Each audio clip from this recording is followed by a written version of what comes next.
Dans ce tuto, je vais vous montrer comment animer une flèche de manière très simple, sans script ni plugin. Pour animer une flèche, on va avoir besoin de 3 éléments. Le tracé, qu'on va faire avec un calque de forme, un objet nul, qui va faire le lien entre le tracé et la tête de la flèche, et enfin la tête de la flèche. Commençons par faire le tracé de la flèche. Je sélectionne la plume et je vais venir dessiner mon tracé.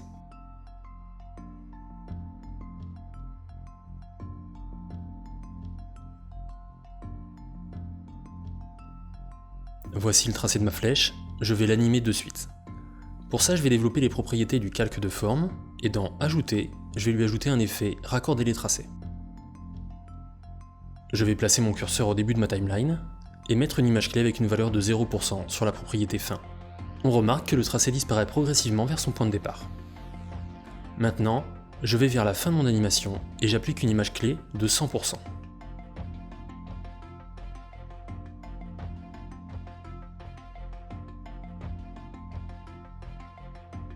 Je vais affiner mon animation avec des lissages. J'applique un lissage à l'éloignement sur ma première image clé et un lissage à l'approche sur mon image clé de fin. Ça permet d'avoir une animation un peu plus organique et un peu plus fluide. Mon tracé est terminé, je passe à la seconde étape, la tête de la flèche. Pour ça, on va sélectionner l'outil étoile et tracer une forme vers le centre de la composition. Ça nous crée un nouveau calque de forme. Je vais venir modifier le type de cette forme en polygone. On va changer le nombre de points et le passer sur 4. On voit apparaître un carré qui sera la base de notre tête de flèche.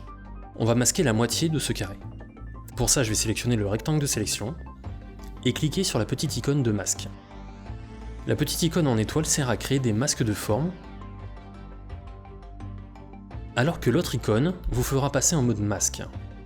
Je vais du coup pouvoir sélectionner mon calque de forme et venir tracer un masque pour cacher la moitié du carré. C'est l'autre moitié qui m'intéresse, donc je passe mon masque en soustraction.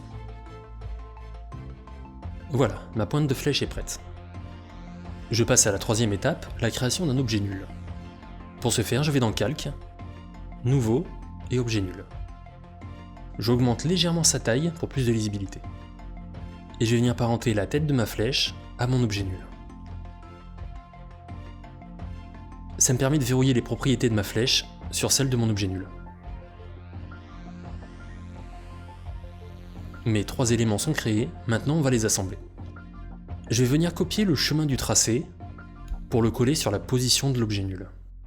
Le raccourci P permet de faire apparaître la propriété de position.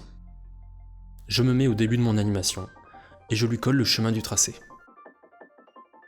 On remarque que la position est bien animée sur le tracé et que la tête de la flèche a bien suivi mon objet nul. Cependant, on remarque que la durée n'est pas la même. On va venir corriger ce détail.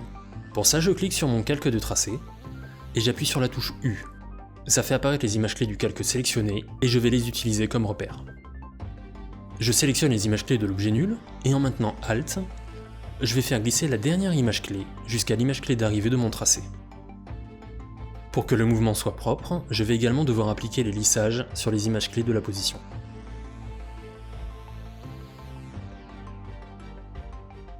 Maintenant, mon objet nul suit parfaitement le tracé.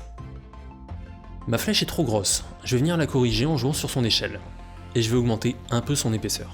Je peux modifier les paramètres de la flèche, cela n'aura aucune conséquence sur le mouvement de l'objet nul.